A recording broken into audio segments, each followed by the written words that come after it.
চরমনাইর মাহফিলে যাইবেন, রসম হিসাবে যাবেন না, কিছু আনার নিয়তে যাবেন, হিদায়েত পাওয়ার আশাতে যাবেন। মরহুম হজরতের কবর জিয়ারত করার উদ্দেশ্যে যাবেন না।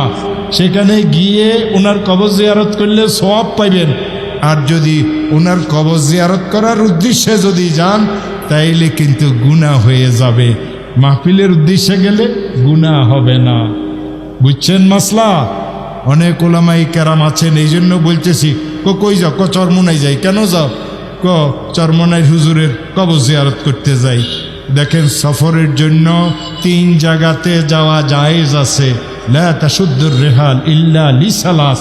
3 জায়গা ছাড়া, মক্কাতুল মুকাররমা ছাড়া, মদিনায়ে তৈয়বার মসজিদে নববী ছাড়া, বাইতুল মুকাদ্দাস ছাড়া কোনো পীর ফকির আলেম ওলামা কারো দরবারে জিয়ারতের জন্য যাওয়া মৃত্যুর পরে ঠিক না। এটা শরীয়তের মাসলা। আমি না বললে কে বলবো? আমি তো চরমনাইর লোক। এখন কবি হুজুর চরমনাইর বিরুদ্ধে কোনো ওয়াজ করল নাকি?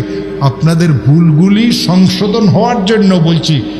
আপনি সিলেটে ব্যবসার জন্য গেছেন, হযরতে শাহজালালের কবর জিয়ারত করবেন, কোনো গুনাহ হবে না। কিন্তু আপনি ঢাকার থেকে রওনা হইলেন, শাহজালাল রহমতুল্লাহের কবর জিয়ারত করবেন, ইসলাম বলবে জায়েজ নাই।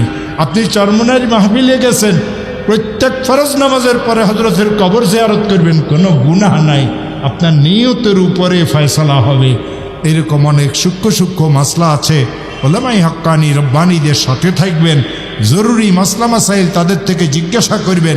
আশেপাশে যদি মাদ্রাসা থাকেন তাদের সাথে খায়ের খাই করবেন, ওলামায়ে কেরামদেরকে শ্রদ্ধা করবেন, ছেলেদেরকে আলেমে হক্কানি রব্বানী বানানোর চেষ্টা করবেন।